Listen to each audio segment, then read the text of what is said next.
আউযু বিল্লাহি মিনাশ শাইতানির রাজিম। বিসমিল্লাহির রহমানির রহিম। আলহামদুলিল্লাহি রাব্বিল আলামিন আর রহমানির রহিম। সাল্লাল্লাহু আলাইহি ওয়াসাল্লাম। রাব্বিশ রাহলি সাদরি ওয়া ইয়াসসিরলি আমরি ওয়াহলুল উকদাতাম মিন লিসানি ইয়াফকাহু কাওলি। সম্মানিত উপস্থিতি, সবাইকে আসসালামু আলাইকুম ওয়া রাহমাতুল্লাহি ওয়া বারাকাতুহু। মহান আল্লাহর অশেষ কৃপায় আপনাদের সাথে আবার বসার সুযোগ পেয়েছি, এই জন্য আল্লাহর দরবারে শুকরিয়া জ্ঞাপন করছি। শুকর আলহামদুলিল্লাহ। আজকে আমাদের যে আলোচনার বিষয় সেটা হচ্ছে যে মন্দ কাজে ধাবিত মনকে যেভাবে নিয়ন্ত্রণ করব, ওইটু কোরআন এবং হাদিসের আলোকে আলোচনা করব ইনশাআল্লাহ। তো শুরু করছি। মানুষের মনটা আসলে খুবই পাপপ্রবণ, এবং মহান আল্লাহ তাআলা ইরশাদ করেন, মানুষের মন অবশ্যই মন্দ কর্মপ্রবণ, কিন্তু সে নয়, তার প্রতি আমার রব দয়া করেন, যার প্রতি আমার রব দয়া করেন। সূরা ইউসুফের 53 নম্বর আয়াত। আচ্ছা, এই দয়াটা আসলে আসবে কিভাবে? আল্লাহ তো সবাইকে দয়া করেন না নিশ্চয়ই, তাই না? আমাদের সে চেষ্টাটা থাকতে হবে, আল্লাহর কাছে আমাদের সেই জন্য দোয়া করতে হবে। এবং আমরা এরকম দোয়া কিন্তু জানি যে আমার ভিতরে অসৎ বৃত্তিগুলোকে দূর করে দাও, আপনারা অনেকেই জানেন দোয়াগুলো। তাহলে আমাদের মন সবসময় কিন্তু খারাপের দিকে দেখবেন যে খুব দ্রুত টানে, খুব দ্রুত টানে, এবং একমাত্র যার উপর আল্লাহর রহমত থাকে সেই কিন্তু তার মনটাকে নিয়ন্ত্রণ করতে পারে।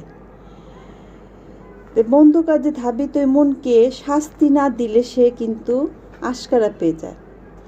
তাই মনের মুহাসাবা বা আত্মপর্যালোচনা করা দরকার। তো মুমিন যখন তার মনের হিসাব নেবে তখন দেখতে পাবে যে মন কোনো না কোনো পাপ করছে কিংবা ইবাদতমূলক কাজে শিথিলতা দেখিয়েছে। ইবাদতে তো আমাদের শিথিলতা আছে, যেমন নামাজের শিথিলতা আছে, এটা তো আমার মনে হয় যে কম বেশি সবার মধ্যেই আছে, এবং অন্যান্য কাজেও আমাদের শিথিলতা থাকে। ফলে যা ছুটে গেছে তার প্রতিকারের জন্য মনকে শাস্তি দেওয়া তার কর্তব্য, যাতে ভবিষ্যতে এমনটি আর না হয়, এবং মন সবসময়ের জন্য কর্মতৎপর থাকে। তো মনকে কর্মতৎপর না রাখলে বা হিসাব না নিলে এবং শাস্তি না দিলে মন কিন্তু ঠিক থাকবে না। এবং আশ্চর্য হলো, মানুষ কখনো কখনো চারিত্রিক দোষ কিংবা অন্য কোনো ত্রুটি বিচ্যুতির কারণে নিজ পরিবারের সদস্য চাকর বাকরদের শাস্তি দেয়। মানে আরেকজনের ভুল ত্রুটি হলে কিন্তু আমরা চট করেই শাস্তি দিয়ে ফেলি তাকে। যেমন বুয়া যদি কাজে ফাঁকি দেয়, অনেক দিন না আসলো, অনেকে বেতন কাটে। আবার প্রাইভেট অফিসে দেখবেন যে কেউ অ্যাবসেন্ট থাকলে তার সেই দিনের বেতনটা কেটে দেয়। আবার কারো চুরি চিন্তায় ধরা পড়লেও তাকেও শাস্তি দেয়। যে এরকম অসংখ্য কাজের শাস্তি কিন্তু আমরা দিই। আবার হাজব্যান্ড দেখা গেল পরনারীতে আসক্ত, তখনও সংসার ভেঙে যায়। আবার স্ত্রীর কোনো দোষ থাকলে হাজব্যান্ডও ছেড়ে দিচ্ছে। তাহলে এরকম বিভিন্ন কাজের শাস্তি কিন্তু আমরা নিজেরা দিয়ে দিই, তাই না? কিন্তু আমরা কিন্তু কোনো মন্দ কাজ করলে কিন্তু আমরা কোনো নিজেকে কিন্তু শাস্তি দিই না। এটা হচ্ছে আমাকে নিজেকে নিজে শাস্তি দেওয়া। মানে অন্যরা না, আমি আমার শাস্তি নির্ধারণ করব আমার খারাপ কাজের জন্য। এবং এই নিজেকে শাস্তি দেওয়াটাই কিন্তু উত্তম এবং সুবিবেচনাপ্রসূত কাজ। এবং কখনো কখনো শাস্তির নামে উপেক্ষা ও ছাড়ও দেখা যায়। তবে নিজেকে শাস্তি দানের মূল লক্ষ্য নিজের মনকে আল্লাহর অনুগত রাখা এবং আগে করা হয়নি এমন সব ভালো কাজে নিজেকে নিয়োজিত করা। এই শাস্তি দিলে কী হবে? আমি যখন নিজেকে শাস্তি দিব তখন আমি আস্তে আস্তে পরিশুদ্ধ হব, আমার মনটা তখন আল্লাহর কাজে বেশি বেশি ধাবিত হবে। অযথা আমি অন্য কাজ আর সময় ব্যয় করব না। আচ্ছা, তো মনকে শাস্তি দানের এটা কিন্তু যে পদ্ধতির কথা বললাম, এটা আসলে আমার কথা না, এটা আগেকার দিনের সাহাবীরা এই কাজটা করতেন। তারা কিন্তু নিজেরা নিজেদেরকে বিভিন্নভাবে শাস্তি দিতেন। তাদের যখন কোনো নেক আমল ছুটে যেত তখন নিজেকে তারা শাস্তি দিতেন। এখানে সেটারই কিছু নমুনা আমি আগে আপনাদেরকে বলছি। যে ওমর ইবনুল খাত্তাব রাদিয়াল্লাহু আনহু এর একবার আসরের সালাতের জামাত ছুটে গিয়েছিল। হ্যাঁ, ছেলেদের তো জামাতে নামাজ পড়া হ্যাঁ বাধ্যতামূলক। তো তার আসরের নামাজে জামাত ছুটে গিয়েছিল, তখন তিনি কি করলেন, নিজেকে শাস্তি হিসেবে 1 খণ্ড জমি দান করে দিলেন, যার মূল্য ছিল 2 লাখ দিরহাম, অনেক দাম।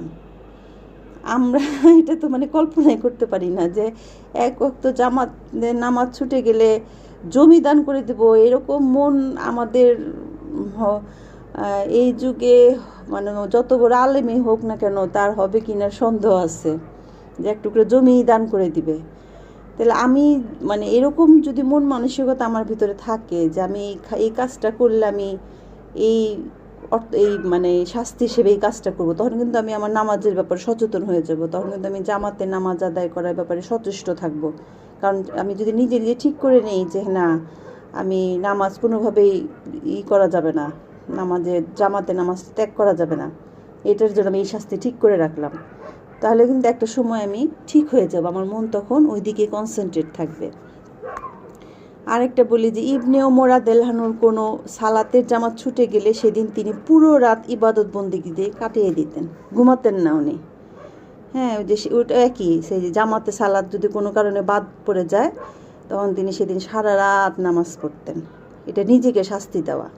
হ্যাঁ, শাস্তি দিলে তখন কি হবে, আমি তখন তৎপর হয়ে যাব, কর্মতৎপর হয়ে যাব, যেন আমার যেটা করা সেটা আমি কোনোভাবে ভুল করব না। তা একবার ওমর বিন আব্দুল আজিজ রহমতুল্লাহর মাগরিবের সালাত আদায়ে এতটুকু বিলম্ব হয়েছিল যে সন্ধ্যাকাশে 2টি তারা নজর আসছিল, তাতেই তিনি 2জন গোলাম আজাদ করে দিয়েছিলেন, যদিও মাগরিবের সালাতের ওয়াক্ত তখনও শেষ হয়নি। তা যে আগে তো যে দাস প্রথা ছিল, হ্যাঁ, দাসকে মুক্ত করা এটা একটা বিশাল ভালো কাজ ছিল আর কি, তাদেরকে মুক্ত করে দেওয়া। তাহলে উনি 2জন এরকম দাসকে মুক্ত করে দিয়েছিলেন শাস্তি হিসেবে, নিজেকে শাস্তি দিলেন, এমনি অর্থদণ্ড দিলেন। তো ইবনে আবি রাবিয়া রহমতুল্লাহ এর একবার ফজরের 2 রাকাত সুন্নত ছুটে গিয়েছিল, সেই দুঃখে তিনি একটি গোলাম আজাদ করে দিয়েছিলেন।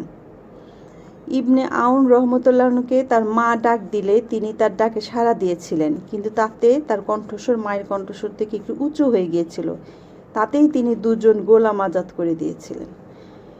চিন্তা করেন মানে তারা আখিরাতের ব্যাপারে কতটা মনোযোগী ছিলেন। হ্যাঁ, যে এই সমস্ত আমল একটু ভুল হলেই সাথে সাথেই নিজেকে শাস্তি দিয়ে নিজেকে সংশোধন করে ফেলতেন, যাতে তাদের আমল নষ্ট না হয়, কোনো কারণে যেন আল্লাহ তাআলা তাদের উপর অসন্তুষ্ট না হন। মানে কিভাবে তারা নিজেদেরকে পরিশুদ্ধ করতেন প্রতিনিয়ত। হ্যাঁ, কারণ তাদের জীবনটা ছিল আখিরাতমুখী জীবন। হ্যাঁ, আখিরাতের সফলতাই ছিল তাদের জীবনের মূল লক্ষ্য। এই জন্য নিজেকে প্রতিনিয়ত আপডেট করতেন, পিউরিফাই করতেন। পিউরিফাই কীভাবে করা যায়, এবার এরকম শাস্তি দিয়ে দিয়ে কিন্তু তারা নিজেদেরকে পিউরিফাই করতেন। এবং পবিত্র কোরআনে কিন্তু এই পিতামাতার সাথে সদাচারের কথা তো বহুবার এসেছে। হ্যাঁ, আমরা কিন্তু বাবা মার সাথে খারাপ ব্যবহার নিজের অজান্তে হোক আর যেভাবে হোক করেই ফেলি কিন্তু। হ্যাঁ, একটা কথা যে বললাম 2বার বললে তখন বিরক্ত হয়ে যায়, অথচ কোরআনে বলা হয়েছে যে তাদের সাথে শব্দটিও করো না। তা আমরা এরকম যদি আমাদের এই শাস্তি এইগুলো যদি আমরা নিজেরা ঠিক করে নিই, তাহলে কিন্তু আমাদের আমলগুলো আস্তে আস্তে পরিশুদ্ধ হবে। সুতরাং পূর্বসূরীরা নিজেকে শাস্তি দান বলতে মনকে নেক কাজে লাগানো এবং জিকির আজকার এবং দোয়া ও জিফায় মশগুল রাখা বুঝতেন।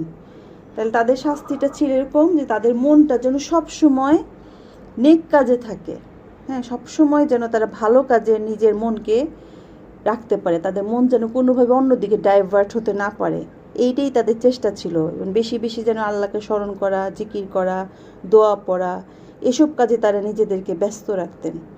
তো যেসব হাদিসে অল্প আমলে অনেক সওয়াবের উল্লেখ আছে সেগুলো নিয়ে তারা গভীর অনুধাবন করতে এবং আমল করাও নফসকে শাস্তি দানে সহায়ক।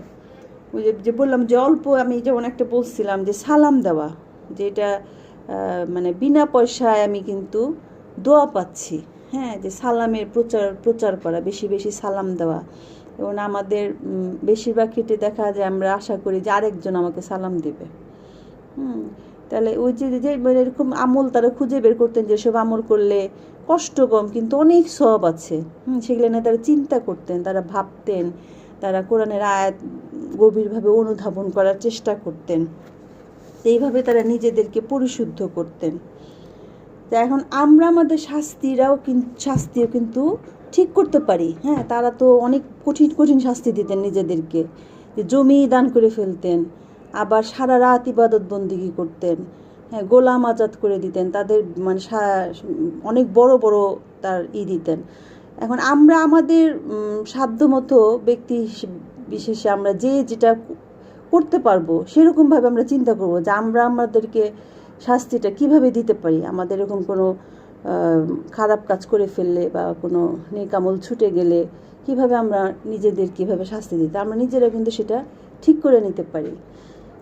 হ্যাঁ, যেমন আমরা যে অর্থদণ্ড বললাম, যে অর্থদণ্ডটা দিতে পারি, তারপর নফল নামাজ পড়তে পারি, রোজা রাখতে পারি। যেমন ধরেন যে আপনি বাসায় একটা মাটির ব্যাংক রাখতে পারেন। হ্যাঁ, এবং আপনি যতবার কোনো খারাপ কাজ করবেন ততবার একটা করে টাকার নোট ওই ব্যাংকে ফেলবেন। হতে পারে যে 10 টাকা, 50 টাকা, 100 টাকা, 500 টাকা, 1000 টাকা, তো এরকম প্রতি মাস কিংবা 3 মাস অন্তর অন্তরে মাটির ব্যাংকটা ভেঙে ফেলবেন এবং দেখবেন যে কতগুলো নোট হয়েছে, মানে কাউন্ট করবেন কয়টা নোট হলো। তাহলে ওইটা দিয়ে আপনি কিন্তু আপনার গুণাগুলাকে কাউন্ট করতে পারলেন যে হ্যাঁ, আমি 3 মাসে বা 1 মাসে এতগুলা গুণা করছি। তারপর আপনি টাকাটা কোথাও দান করে দিলেন, যে আল্লাহ তাআলা আপনাকে ক্ষমা করে দেন, সেই উদ্দেশ্যে আপনি দান করে দিলেন। এটা একটা পদ্ধতি হতে পারে। আবার ধরুন যে আপনি একটা খারাপ কাজ ছাড়তেই পারতেছেন না, এমন একটা কাজ যে কাজটা আপনি কোনোভাবেই ছাড়তে পারছেন না, তো সেটার আগে আপনাকে আইডেন্টিফাই করতে হবে যে আপনি কোন কাজটা আপনার খুব বদ অভ্যাস আছে যেটা কিনা আপনি দূর করতে পারতেছেন না। কাজে সেই কাজটার জন্য একটা বড় শাস্তির ব্যবস্থা রাখেন। হ্যাঁ, বড় শাস্তির ব্যবস্থা রাখলে তখন কি হবে, কাজটা আপনি থেকে বের হয়ে আসতে পারবেন। যেমন অর্থদণ্ড হতে পারে। হ্যাঁ, অনেক বড় অ্যামাউন্টের টাকা আপনি দান করে দিবেন, অথবা আপনি 100 রাকাত নফল নামাজ পড়বেন যদি কাজটা যদি আপনি আবারও করেন। হ্যাঁ, কিংবা 10টা রোজা রাখতে পারেন, কিংবা আবার এমন হতে পারে যে আপনি বাসায় ঘর মোছার জন্য একজন বুয়া রাখছেন, আপনি ওই বুয়াটা বাদ দিয়ে দিলেন, যে এখন থেকে ঘর আমিই মুছবো, ততদিন পর্যন্ত আমার ওই খারাপ অভ্যাসটা দূর না হয় ততদিন পর্যন্ত। তাহলে ওই ঘর মোছার টাকাটা কিন্তু আপনার সেভ হইলো, আপনি কষ্ট করলেন। আপনি যখন কাজে ব্যস্ত থাকবেন তখন কিন্তু আপনার মাথায় ওই শয়তানি বুদ্ধিগুলো আসবে না খারাপ কাজে মন করে। আপনি যখন বুঝবেন যে আপনি আপনার এই খারাপ অভ্যাসটা দূর করার জন্য আপনি এই কাজটা করতেছেন, তখন কিন্তু আস্তে আস্তে নিজেকে শুদ্ধ করে ফেলবেন যে থাক, আমার আর ওই কাজ তাহলে আর অভ্যাস হয়ে যাবে। তখন অভ্যাস হয়ে গেলে তখন দেখবেন যে আপনি কাজটা থেকে বের হয়ে আসতে পারছেন। হ্যাঁ, তা আমার মনে হয় যে এই পদ্ধতিতে আমরা যদি আগাই সেভাবে কিন্তু আমরা সাকসেসফুল হতে পারি। হ্যাঁ, আবার কারোর সাথে খুব গালিগালাজ করলাম, বাজে ব্যবহার করলাম, মন্দ কাজ করলাম, সেটার জন্য একটা শাস্তির ব্যবস্থা করে দেন। আবার মনে করেন হাজব্যান্ড ওয়াইফের সাথে খুব দুর্ব্যবহার করে বের হয়ে গেল বাসা থেকে। হ্যাঁ, তাহলে সেই লোক কিন্তু যদি মনে করেন সে হয়তো বা সিএনজিতে করে যেত কোথাও বা অফিসে বা কোথাও, সে সিএনজিতে না যে হেঁটেই গেল, তারপরে সেই সিএনজি ভাড়া টাকাটা সে দান করে দিল। এরকম যদি সেও তার শাস্তির একটা ব্যবস্থা করে নেয় যে আমি ঘরের মানুষের সাথে এরকম বাজে আচরণ করলে আমি এইভাবে আমার শাস্তি পেতে, এরকম যে আমরা নিজেদের মতো করে আমাদের শাস্তির ইটাকে আমরা সাজিয়ে নিব, যে এই কাজের জন্য এটা করব, এই কাজের জন্য এটা করব, এরকম করে আমরা সাজিয়ে নিতে পারি।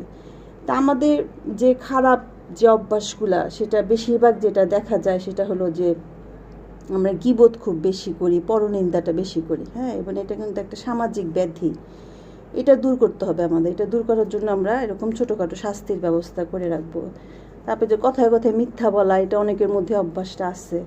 হ্যাঁ, মানুষের সাথে প্রতারণা করা, তারপরে এই যে বক্ত মতো সুন্দরভাবে নামাজ আদায় না করা, তারপরে জামাতে নামাজ না পড়ে। অনেক পুরুষ মানুষ আছে তারা ঘরে বসে নামাজ পড়ে, মসজিদ ঘরের পাশে, তারপরেও তারা মসজিদে যায় না, ঘরে বসে নামাজ পড়ে। অথচ পুরুষ মানুষদের জন্য মসজিদে যাওয়া বাধ্যতামূলক, জামাতে নামাজ আদায় করতে হবে, কিন্তু সে ঘরে বসে পড়তেছে কোনো কারণ ছাড়াই।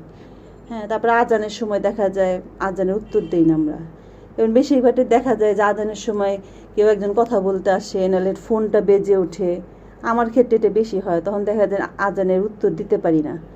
হ্যাঁ, এটার একটা আমি একজনকে দেখছিলাম যে সে মানে এটা আরও এরকম হতো, যা যখন আজান হতো তখন দেখা যায় কেউ একজন আসলো কথা বলার জন্য বা ফোনটা বেজে উঠলো, তো উনি করে কি যে মোনাজাতের ভঙ্গিতে বসে বসে আজানের উত্তর দেয়।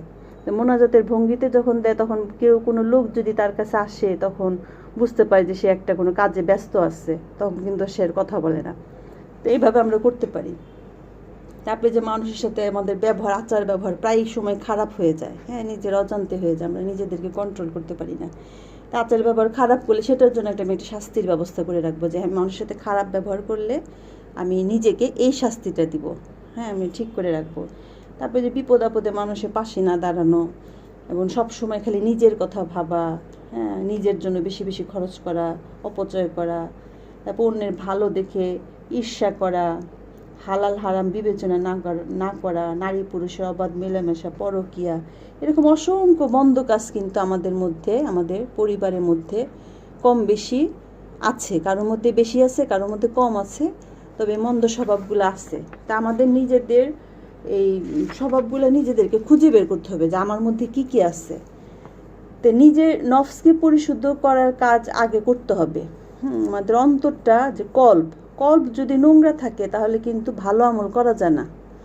যার মন পরিশুদ্ধ না, মনটা যার ভালো না, তার কিন্তু ইবাদত বন্দিগি কোনো কিছুতে কিছু মানে আল্লাহর কাছে গ্রহণযোগ্য হয় না। নিজের কল্পকে আগে পরিষ্কার করতে হবে, নিজের অন্তরটাকে আগে ঢেলে সাজাইতে হবে।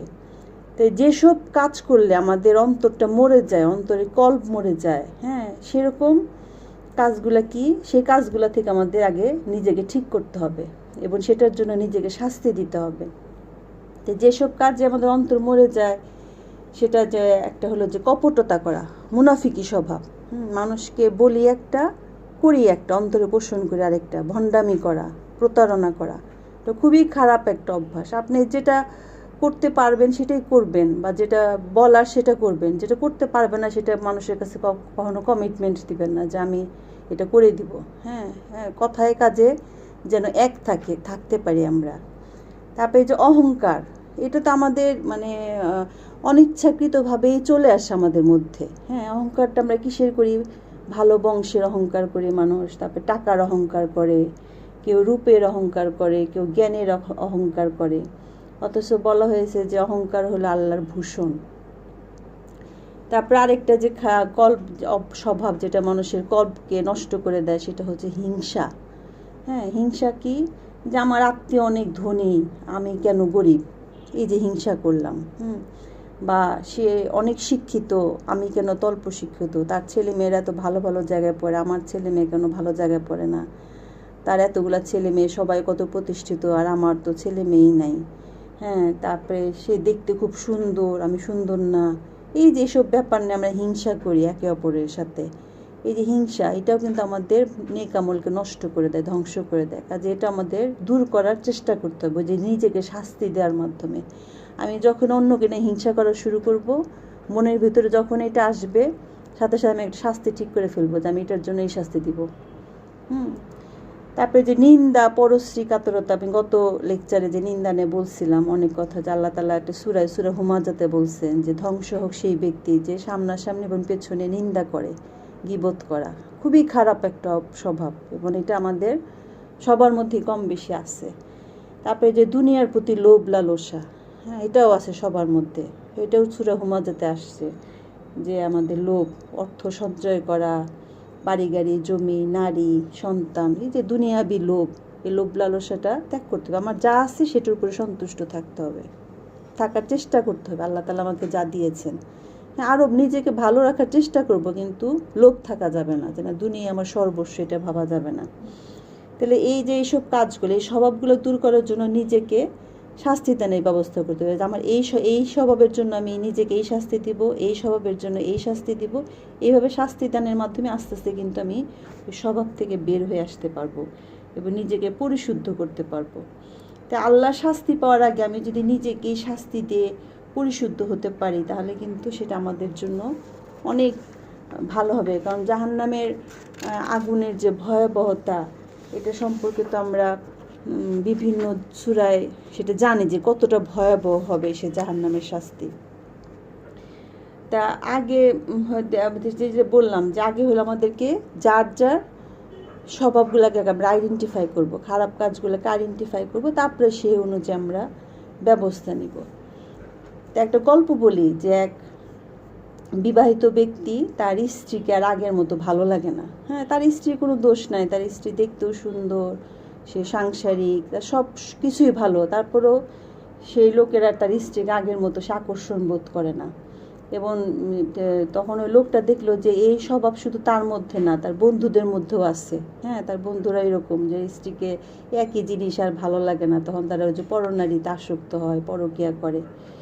তাই তখন সেই লোকটা তখনও পরকীয়া শুরু করে নাই। তখন ওই লোক এক মানসিক ডাক্তারের কাছে গেল যে কিভাবে তার এই স্বভাবটা সে দূর করবে, তার এই প্রবলেমটা সে দূর করবে, কেন তার স্ত্রীকে তার ভালো লাগে না, তার স্ত্রী তো দেখতেও সুন্দর। তখন ডাক্তার তাকে বললো যে আমি আপনাকে কোনো মেডিসিন দিব না, যে শুধুমাত্র কোরআনের একটা আয়াতের ওপর 15 দিন আমল করবেন। হ্যাঁ, 15 দিন আমল করবে, 15 দিন আমল করে তারপর আমার কাছে আসবেন। তাই তো ডাক্তার তাকে সূরা নূরের 30 নম্বর একটা আয়াত শোনালেন যে মুমিন পুরুষদের বলে দাও তারা যেন নিজেদের দৃষ্টি সংযত করে রাখে এবং নিজেদের লজ্জাস্থানসমূহের হেফাজত করে, এটি তাদের জন্য বেশি পবিত্র পদ্ধতি। তো এরপর লোকটা যখন ডাক্তারের চেম্বার থেকে বের হয়ে আসার পথে খুব সুন্দরী এক মহিলার মুখোমুখি হলেন এবং তিনি ডাক্তারের কথা মনে করে সাথে সাথে চোখ সরিয়ে নিলেন। হ্যাঁ, এরপর সে কোনো পরনারীর দিকে আর তাকান না। হ্যাঁ, রাস্তায় বের হলে চোখ পড়লে সাথে সাথে চোখ সরিয়ে ফেলেন। তারপরে তিনি যখন ফেসবুক দেখতেন, ফেসবুকে তো নানান রকমের আসে, সেগুলো তিনি ত্যাগ করলেন। ইউটিউবে তো বাজে ভিডিও দেখা বাদ দিলেন, পর্ন মুভি আগে দেখতেন সেগুলো দেখা বাদ দিয়ে দিলেন। এটা আস্তে আস্তে হলো কি যে নারীদেরকে না দেখতে দেখতে হ্যাঁ তার নারীদের প্রতি তীব্র আকর্ষণ তৈরি হয়ে গেল, যে আমি এখন কী দেখবো, সে পাগল হয়ে গেল। 7 দিনও হয় নাই, হ্যাঁ 7 দিনেই তার মাথা খারাপ হয়ে গেছে পুরা। পরে সে তার স্ত্রীর প্রতি প্রচণ্ড আকর্ষণ বোধ করা শুরু করলেন। তো এরকম করে তার সমস্যাটা কিন্তু দূর হয়ে গেল, জাস্ট কোরআনের একটা আয়াত আমল করার কারণে। তো এইটাই দেখেন তিনি নিজেকে কিন্তু শাস্তি দিলেন কিভাবে, আল্লাহর আয়াতের মাধ্যমে। আল্লাহর আয়াতটা যে সে দৃষ্টি হেফাজত করবেন, অন্য মহিলার দিকে তাকাবেন না, লজ্জাস্থানে হেফাজত, এই আমলটা করে কিন্তু তার সমস্যাটা দূর হয়ে গেল। হ্যাঁ, তো এইভাবে কোরআনের আয়াত দিয়েও কিন্তু আমরা নিজেদের শাস্তি দিয়ে কিন্তু আত্মশুদ্ধি করতে পারি। হ্যাঁ, কোরআনের আয়াতগুলো আমরা যদি গভীরভাবে পড়ি, গভীরভাবে যদি অনুধাবন করি, তাহলেও কিন্তু আমরা নিজেদেরকে পরিশুদ্ধ করতে পারবো। তো আব্দুল্লাহ বিন আমর বিন আস রাদিয়াল্লাহু আনহু বলেন, রাসূলুল্লাহ সাল্লাল্লাহু আলাইহি সাল্লাম বলেছেন, যে ব্যক্তি রাত জেগে সালাতে 10টা আয়াত পড়বে তার নাম গাফিল অলসদের তালিকায় লেখা হবে না। আর যে রাত জেগে 100 আয়াত পড়বে তার নাম কানিতুন বা অনুগতদের তালিকায় লেখা হবে। আর যে রাত জেগে সালাতে 1000 আয়াত পড়বে তাকে মুক্তারুন বা প্রাচুর্যময়তার তালিকাভুক্ত করা হবে। এটা আবু দাউদের হাদিস নাম্বার 1398। আচ্ছা, এখানে পড়া মানে কিন্তু বুঝে পড়া। হ্যাঁ, আমরা যে যখন একটা বই পড়ি, একটা বাংলা বই বা একটা ইংরেজি বই যখন পড়ি, আমরা তো বুঝি কি পড়তেছি। তো কোরআনটা আমরা যে না বুঝে পড়ি, না বুঝে পড়লে হ্যাঁ পড়ার একটা সওয়াব আছে, প্রতিটা হরফের সওয়াব আছে সেটা, কিন্তু আমি যদি বুঝে বুঝে পড়ি সেটা কিন্তু বেশি ফলপ্রসূ হবে। কারণ ওই আয়াত আল্লাহ তাআলা কী বলছেন সেটা যখন আমি অনুধাবন করবো, আমার অন্তরের ভিতরে যখন ঢুকবে, তখনই কিন্তু সেটা কার্যকর হবে। তার আগ পর্যন্ত কিন্তু ওইভাবে কার্যকর হবে না। হ্যাঁ, বধিরের মতো যদি পড়ি, তাহলে দেখেন যে 10টা আয়াত পড়লেই গাফিল অলসদের তালিকায় লেখা হবে না। হ্যাঁ, তা আমি এরকম অনেক মানুষকে দেখি যে তারা এরকম প্রচুর কোরআন পড়ে, কিন্তু তারা খুব অলস, অনেক অলস, কাজকর্ম করে না, অলস। তাহলে তখন আমি চিন্তা করলাম যে সে তো 10টা আয়াত না, সে তো আরও বেশি আয়াত পড়ে, তারপরে সে অলস কেন? তখন মনে পড়লাম যে সে তো আসলে বুঝে পড়ে না, সে খালি রিডিং পড়ে, তোতা পাখির মতো শুধু মুখস্থ পড়ে, সে তো অর্থ বুঝে পড়ে না। এই জন্য হয়তো বা কার্যকর হচ্ছে না তার, আমার যেটা ধারণা। যাই হোক, আমরা বুঝে বুঝে পড়ব, বুঝে বুঝে পড়লে তাহলে সেটা সুফল পাওয়া যাবে। তো কোনো মুসলমান যদি এই হাদিসটা, যে হাদিসটার কথা বললাম এখন, এবং এই ধরনের অন্য হাদিস খুব মনোযোগ সহ লক্ষ্য করলে তার জীবনের কিন্তু অনেক মুহূর্ত যে অহেতুক ব্যয় হয়ে গেছে এবং শুধু নিজ দেহকে আরাম দেওয়ার জন্য যে কত সব থেকে সে বঞ্চিত হয়েছে তা ভেবে কিন্তু অনুশোচনায় কাতর হয়ে যাবে। এবং এই ধরনের অল্প আমল কিন্তু বেশি সবময় কাজে নিজেকে নিয়োজিত করে তুলবে। তাহলে আমরা যখন এই আমলগুলো করব, কোরআন বুঝে বুঝে পড়ব, তখন কিন্তু এই অনর্থক কাজে আমার আর মন যাবে না। খামাখা আরেকজনের সমালোচনা করা, আরেকজনের নিন্দা করা, মিথ্যা কথা বলা, অলসভাবে বসে থাকা, তখন ওই সমস্ত কাজে তখন সময়টাকে অনেক ভ্যালুয়েবল মনে হবে, মনে যেন আমার সময়টাকে আমি খুব ইফেক্টিভলি ব্যবহার করি, ভালো কাজে ব্যবহার করি। কারণ আমার দুনিয়ার সময়টা তো সীমিত। আমি এখন সুস্থ আছি, এটা তো অনেক বড় ব্যাপার। আমি হাসপাতালের বেডে যে নাই, এটা তো অনেক বড় ব্যাপার। হাসপাতালে বেডে থাকলে আমি অনেক আমল করতে পারবো না, আমি নামাজ পড়তে পারবো না, আমি খেতে পারবো না, মানুষের সাথে ভালোভাবে কথা বলতে পারবো না, আমার কত আমল নষ্ট হবে। তাহলে এই যে সুস্থ আছি, সুস্থ অবস্থায় প্রতিটা মুহূর্ত, প্রতিটা সময় আমরা যেন এরকম ভালো কাজে ব্যবহার করতে পারি। তো অতীতে মুসলিম মনীষীরা আল্লাহর পথে কি পরিমাণ সাধন এবং ত্যাগ স্বীকার করেছেন, আজকের যুগে তাদের মতো সাধক মানুষের উদাহরণ মেলাবার। যে শুরুতে যে তাদের কথা বললাম, যে এরকম জামাতে সালাত ছুটে গেলেই তারা জমি দান করে ফেলতেন, হ্যাঁ, সারা রাত ইবাদত বন্দিগিতে কাটে দিতেন, তাহলে তাদের আমলের ইন্টেন্সিটিটা কত বেশি ছিল। হ্যাঁ, আমরা তো এগুলো এখন করিই না। এক তো জামাত গেছে তো কী হয়েছে, তেমন কোনো ব্যাপার না, আমরা এইভাবে দেখি। হ্যাঁ, নামাজ পড়ি না তো কী হয়েছে, নফল নামাজ পড়ে নিব নি। তা আমরা আমাদের আমলের ব্যাপার আসলে সচেতন না। তা আবু দারদা রাদিয়াল্লাহু আনহু বলেন, 3টে জিনিস না থাকলে আমি একদিনের জন্য বেঁচে থাকতে পছন্দ করতাম না। কি 3টা জিনিস? এক হলো যে দুপুর রোদে আল্লাহর জন্য পিপাসিত হওয়া, অর্থাৎ আল্লাহর দিন প্রচার এবং জিহাদের উদ্দেশ্যে মরুভূমির উত্তাপ সহ্য করা এবং তৃষ্ণার্ত হওয়ার মজা। চিন্তা করেন, মানে এটা তাদের কাছে কত ভালো লাগতো। আল্লাহর কাজের জন্য সে পিপাসার্ত হচ্ছে, জিহাদের জন্য তার গলা শুকিয়ে যাচ্ছে, এটাতে কত আনন্দ পেত তাদের। মানে তাদের, আমি তো কল্পনাই করতে পারি না যে তারা কোন লেভেলের মানুষ ছিল, তাদের চিন্তা ভাবনাটা। তারপরে আরেকটা কি, যে মধ্যরাতে সিজদা বনত হওয়া, অর্থাৎ তাহাজ্জুদ সালাত আদায় এবং তাতে কোরআন পড়ার মজা। রাত্রে তো আমরা নাক ডেকে ঘুমাইতে থাকি, উঠে যে নামাজ পড়ার যে মজা, যে আনন্দ যেটা তারা পেয়েছেন, সেই আনন্দটা যদি একবার আমরা পাওয়া শুরু করি তাহলে তো আমাদের জীবনটাই বদলে যাবে। আরেকটা কি, যে সেসব লোকের সঙ্গে উঠা বসার সুযোগ যারা উৎকৃষ্ট ফল বেছে বেছে সংগ্রহের মতো ভালো ভালো কথা সংগ্রহ করে। তাহলে এই 3টা কাজের জন্য সে দুনিয়াতে বেঁচে থাকতে পছন্দ করে, এই 3টা কাজের জন্য। চিন্তা করেন, অন্য কোনো কাজের জন্য না। আর আমাদের দুনিয়ায় বেঁচে থাকার উদ্দেশ্য হয়ে গেছে আরাম আয়েশ, ভোগ বিলাস, মানে অর্থ সম্পদ, এটাই উদ্দেশ্য হয়ে গেছে। যে 3টা কাজ বললাম, এই 3টা কাজের ধারে কাছেও কিন্তু আমরা নাই। তাহলে এই যে মুমিন ব্যক্তি কিন্তু আল্লাহ তাআলা মৌমাছির সাথে তুলনা করেছেন, আর মুনাফিক ব্যক্তিকে তুলনা করছেন মাছির সাথে। যে মৌমাছি সবসময় কিন্তু ভালো কাজে নিয়োজিত থাকে, যেমন ভালো জায়গায় বসবে, সেখান থেকে ভালো জিনিস সংগ্রহ করবে। হ্যাঁ, মৌমাছি ফুলের ওপর বসে, সেখান থেকে সে মধু সংগ্রহ করে। তেমনি মুমিন ব্যক্তিও কিন্তু ভালো মানুষের সাহচর্যে থাকে এবং সেখান থেকে ফুলের সুবাসনায় মধুও নেয়। এতে সে বিভ্রান্ত বা পথহারা হয় না। হ্যাঁ, মুমিন ব্যক্তি সবসময় ভালো জায়গায় যাবে, ভালো মানুষের সাথে উঠা বসা করবে, এমন জায়গায় যাবে না যে জায়গায় গেলে তার আমল বিনষ্ট হবে। হ্যাঁ, সে সবসময় নিজেকে সেফ করে চলে। আর মাছি কি করে? মাছি হলো একটা সবসময় নোংরা জায়গায় দেখবেন, যেখানে ময়লা আবর্জনা, আপনি ঘরের মধ্যে মাছ কাটবেন, দেখবেন যে মাছের আশটা আছে আর ঘরের মধ্যে অনেকগুলো মাছি এসে জমলো। ঘরে ডাস্টবিনের দেখবেন মাছি ঘিন ঘিন করতেছে। অর্থাৎ যেখানে নোংরা, সেখানে আবর্জনা, সেখানে কিন্তু মাছির বিচরণ। এবং মুনাফিক ব্যক্তির হলে এরকম মাছির মতো। হ্যাঁ, খুব নোংরা স্বভাবের, তার স্বভাবটাও নোংরা, এবং সে যাদের সাথে উঠা বসা করে তারাও সেরকম, তাদের সাথেই মেলামেশা করে। তো তার চরিত্রের মধ্যে মিথ্যাচার, কপটতা, হিংসা, লোভ লালসা, যত বাজে অভ্যাস আছে সবই তার মধ্যে পরিলক্ষিত হয়। তাহলে মুমিন ব্যক্তির স্বভাব হবে মৌমাছির মতো, আর মুনাফিক ব্যক্তির স্বভাব হবে মাছির মতো।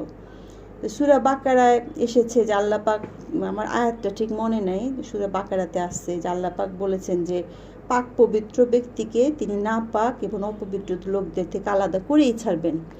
মৌমাছির মাছিতে একসাথে অবস্থান করে না। হ্যাঁ, এটা অটোমেটিক্যালি তার আলাদা হয়ে যাবে। কারণ দুজনের আপনি বন্ধুত্বের ক্ষেত্রে দেখবেন যে আপনার সাথে যাদের মন মানসিকতা মিলে তাদের সাথে কিন্তু আপনার আন্তরিকতা আস্তে আস্তে বাড়ে, এবং যাদের সাথে মিলে না তাদের সাথে অটোমেটিক্যালি কিন্তু সম্পর্কটা ঢিলা হয়ে যায়, থাকে না।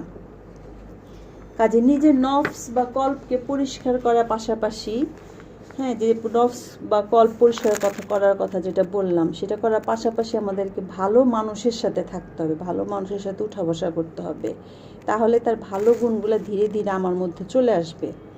আর খারাপ মানুষের সংস্পর্শে আপনাকে শুধু ধ্বংসের দিকে নিয়ে যাবে। যে কথা বলে না যে সৎসঙ্গে স্বর্গবাস আর অসৎসঙ্গে সর্বনাশ।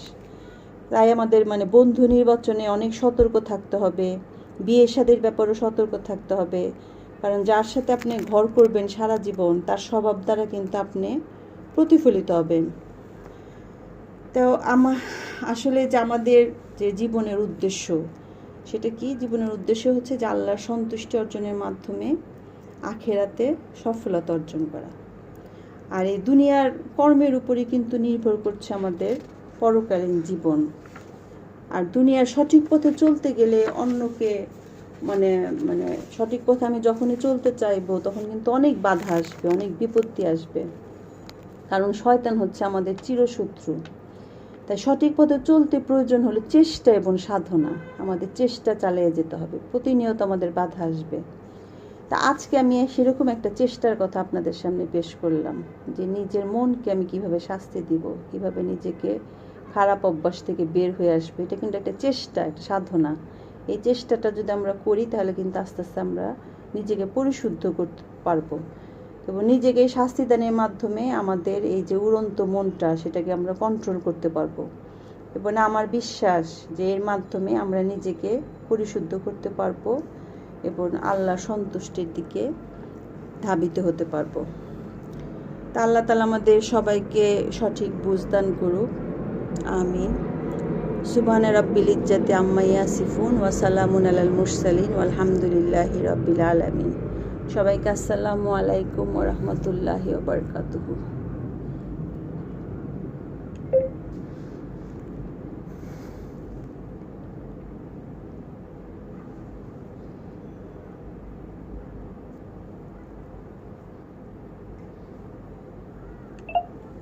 নাজমা আপা কি আছেন?